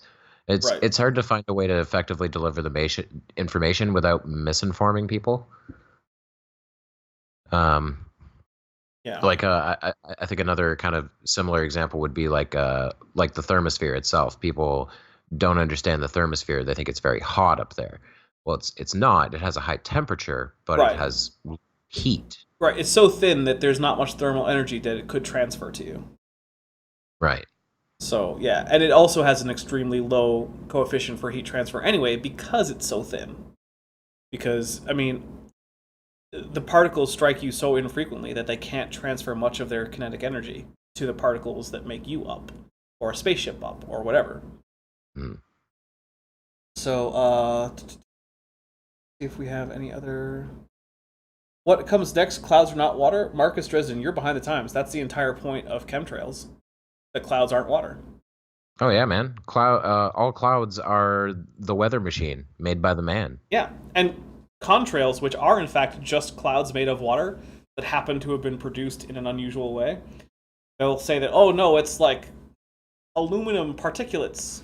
And my favorite thing is just like, okay, then find me a higher than normal rate of aluminum particulates. And I've actually known of instances where chemtrailers went out and did tests for aluminum, and they were like, oh look, this surface sample has aluminum. It's like, well, it has the expected aluminum for a surface sample from the crust of the Earth, which is to say, a bit. Not a whole lot. Did you try to check maybe lower layers of soil to see if there was significantly lower amounts of aluminum? Or did you try to check random samples from areas that don't have lots of air traffic to see if they had significantly lower amounts of aluminum? And the answer is always just no. Yeah, of course. They went to a lab with some dirt. They said, hey, what's in this? The lab told them, and one of the answers was aluminum. So they said, aha! That's brilliant. God's Auditor was asking about HARP. Are you familiar with HARP at all? I don't remember what it stands for, but it's supposed to be a weather modification project, isn't it? High Altitude Auroral Research Program, I think is what it stands for. Oh, but yeah, they think it's a weather control program, and it's actually just to study the aurora. Yeah, there's stuff like that, like the Flat Earthers with the Antarctic Treaty. It's like, have you ever read it? It doesn't say any of this stuff. Right. And I will say about HARP, the greatest thing about it, God's Auditor, look this up. There was a show on TV briefly called Conspiracy Theory with Jesse Ventura. Starring the actor and wrestler and politician Jesse Ventura. Yes, see, Bob Knob knows all about it. And he went to HARP, and he was circling around in his helicopter talking about how he called like 6 times trying to get permission to go in, and they wouldn't let him. So he lands the helicopter outside of the place and is shocked when an armed guard tells him he can't come in. You don't say. And also, John Rapp says, chemtrails, homeopathy for the environment? Yes, definitely. Nice. That's great. Yeah, that's... Yeah, the harp conspiracy is a strange one. Let's see. Birds or dinosaurs? Finally, should we change wild animals? Would that destroy ecosystems or help them? CRISPR has the ability to change the course of evolution forever. Scientists really change. Um, I'll be honest. I haven't wrestled with that question too much. It's one of those things where it's like I can see the benefits, but I'm a big fan of. So there's this concept in economics called the seen and the unseen, right? So the seen are the obvious, immediate, direct effects of whatever policy you have in place. The unseen are all the hidden effects that either you have missed out on because the policy was put in place, but they would have happened if it weren't, or that are simply less obvious to you. And so I don't know what the unseen effects of releasing genetically altered organisms into the environment would be in most cases. I don't think it would be as catastrophic as a lot of the anti-GMO alarmists are going to talk about, but I think it's one of those things where we should definitely be very confident we know exactly what changes have occurred in the genome and what that means before releasing an intentionally genetically modified organism into the environment. Expanding Earth, yeah, that's a thing. You heard about the expanding Earth? Yes. Yeah, there's every every kind of conspiracy that regards the general shape or nature of the Earth. I always link back to flat Earth because I can debunk it in the same ways. We know what the Earth looks like. Let's stop pretending it's something else. Yeah. Birds Dinosaurs asks, so CRISPR can create extinct animals, right? CRISPR could create sort of facsimiles of extinct animals. Like you could take an Indian elephant, which is the closest relative of, say, a woolly mammoth that's still around, and you could genetically engineer it to look and act a bit like a woolly mammoth, and perhaps even be able to survive in the same environments that woolly mammoths would have thrived in. But it will not actually have the same gene, or especially not the same genetic variability as the original.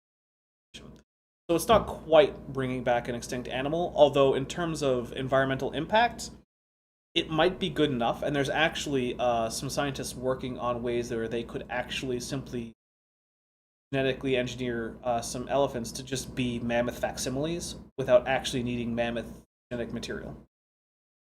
My brain went the like cheap movie route while you're describing that, and I was imagining some scientists taking an elephant up to the Arctic and like gluing horsehair onto it. Nice. Yeah, I don't think that would be heritable though. No. So, how about brains with 5G? Oh yeah, the 5G is going to kill us all at conspiracy. There's a lot of 5G fear. Yeah. So here's the thing.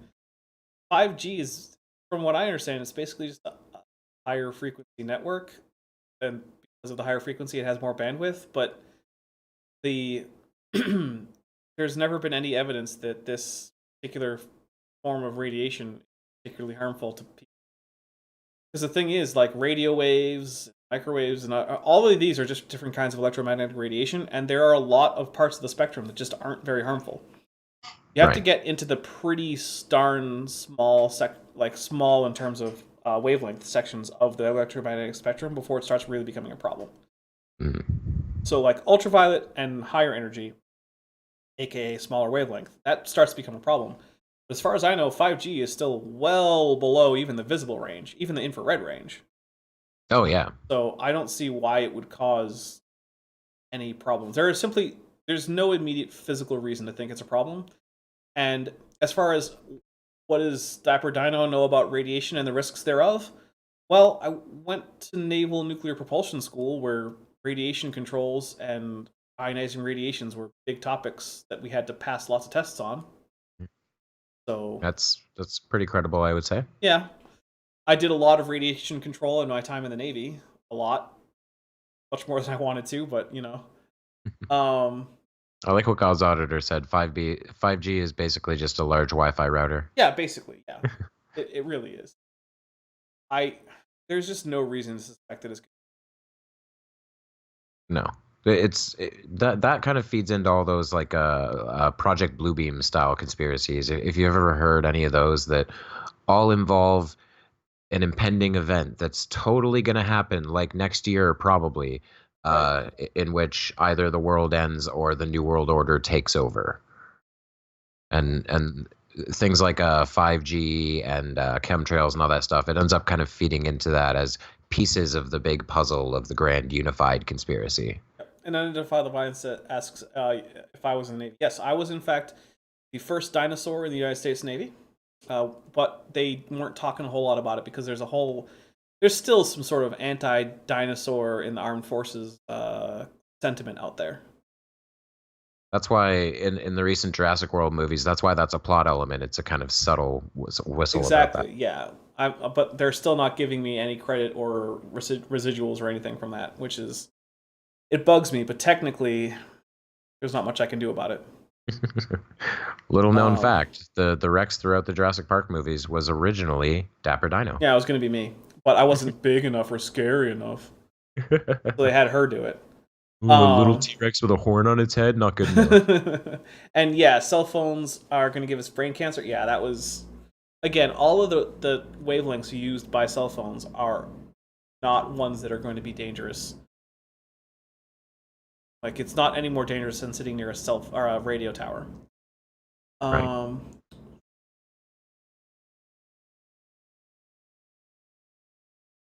Yeah, God's Auditor was in Sigint? Not sure. And later at U.S. Space Command, and they worked with cutting edge stuff. Yeah, and they weren't worried about 5G. It's just a refinement of older technology. Yeah, it really is.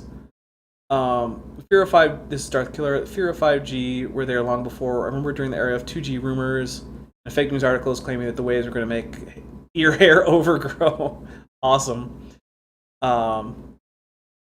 So Bob Knob says that Laura, who I think might be his wife, I believe, if I remember correctly, says your neck doesn't work in any biological sense.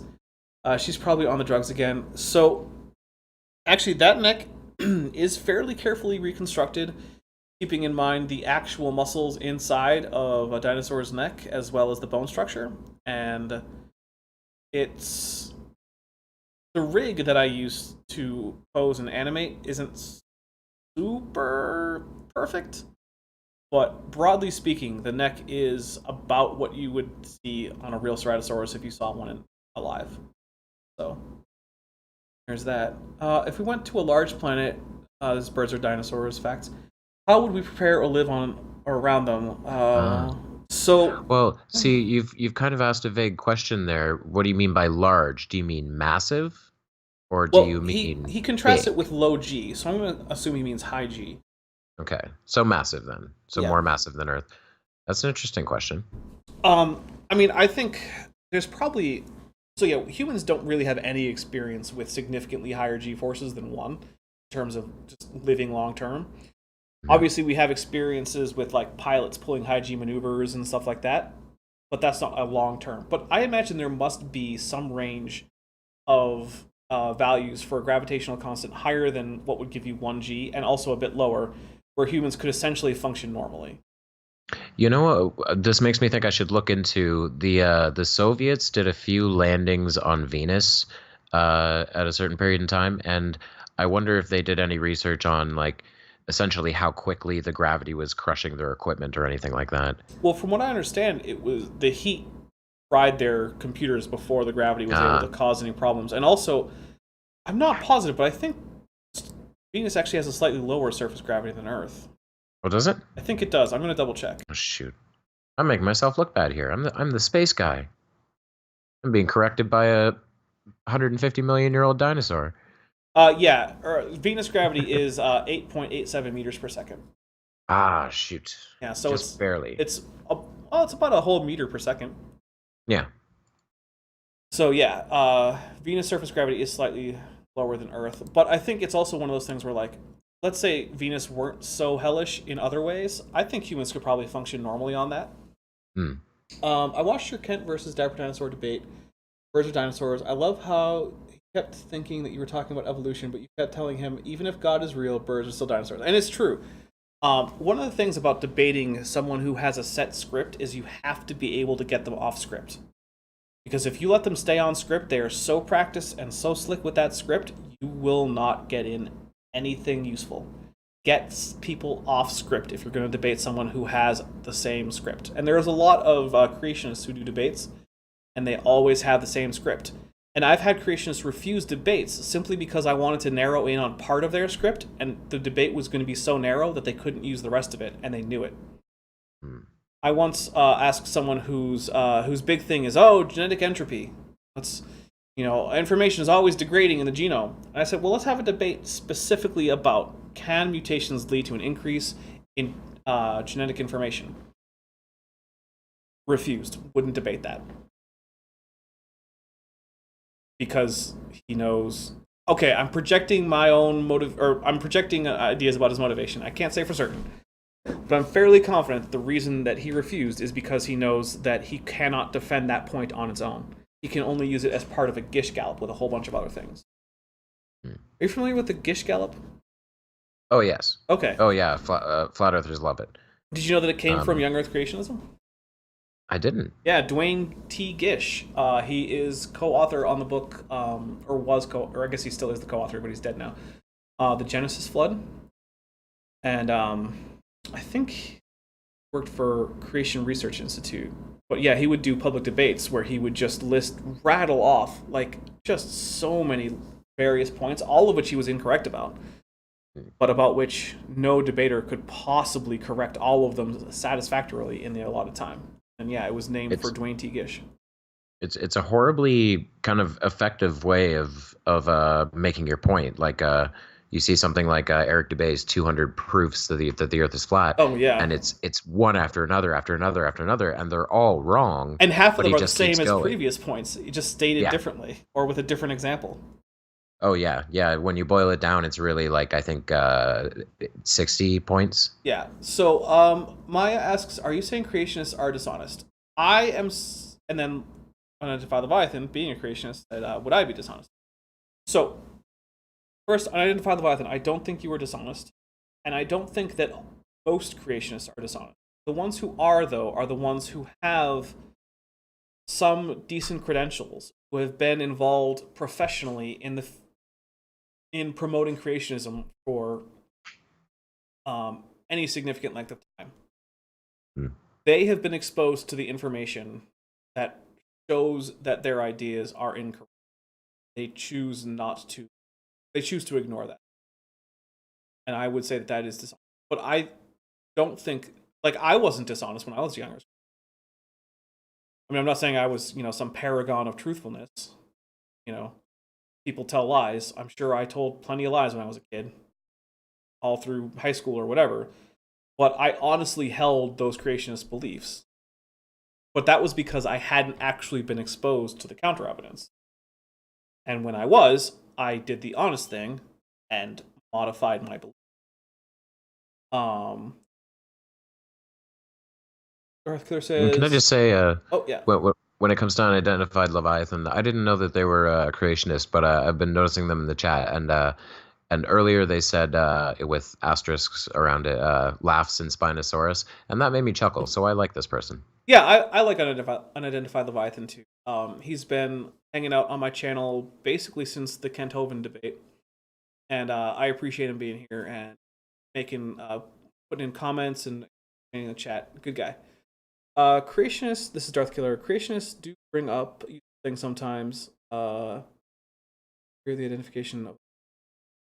So yeah, actually, there have been times when creationists have brought up interesting things, and that's one of the reasons that a lot of my videos are less a debunking of a specific video and more using a misunderstanding that's common in creationism as a jumping off point to educate about a particular topic. So, for instance, I previously mentioned my video, A Whale's Tale of Evo Devo. I did that because I wanted to do a video about evolutionary developmental biology. And I used Kent Hovind's abysmal understanding of whale anatomy to be a jumping off point for that. Welcome back, Dark Knight Apologetics. Let's see. Beach Price says, I believe because I was supposed to believe to belong in church. Never questioned it. Yeah, that's pretty common too. And I think that's an honest stance, is everyone says that this is what you're supposed to believe. You take these people as authority figures, and so you simply accept that that is probably true. Yeah, like what Tony Reed used to do from Ugly German Truths. Yeah, basically, I like Tony Reed's format where he saying, "Hey, creationists say this thing, but what is actually the case? What's really going on?" Launches into discussion about the actual science behind whatever this creationist misunderstanding. I obviously don't use his exact format, but it's a similar kind of idea.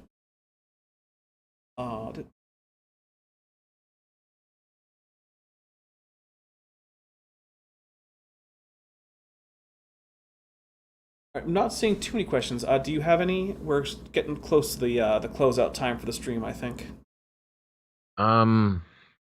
Geez, not offhand.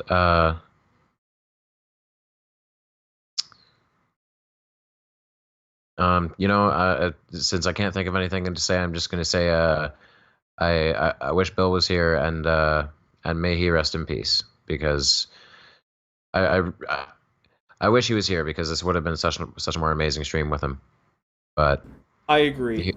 Here I am babbling on like an idiot instead. And so I did notice from Bill's own Twitter that there is apparently a GoFundMe to help offset the cost of final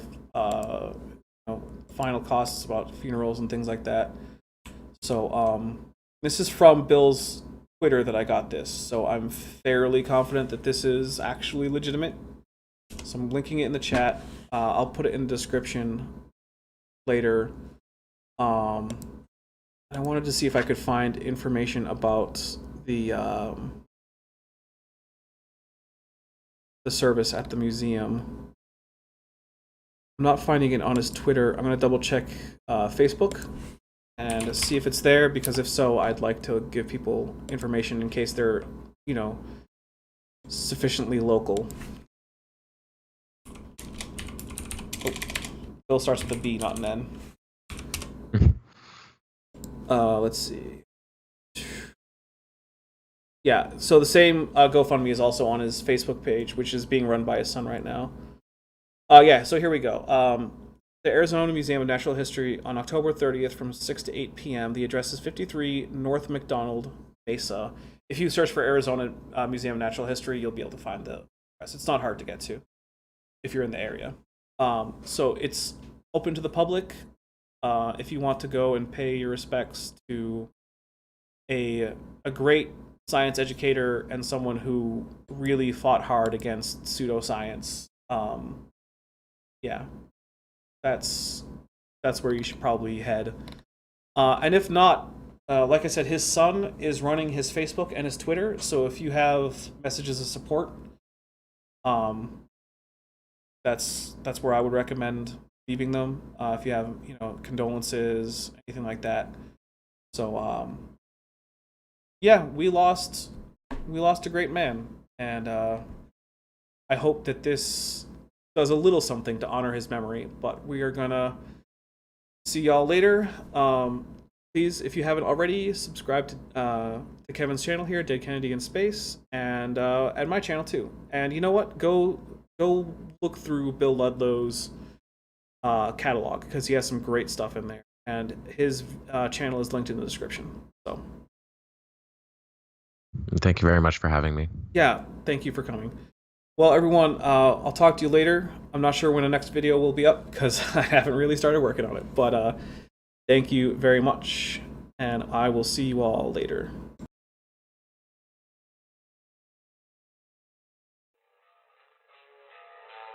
So you found the skeleton. How would you tell it's a dinosaur?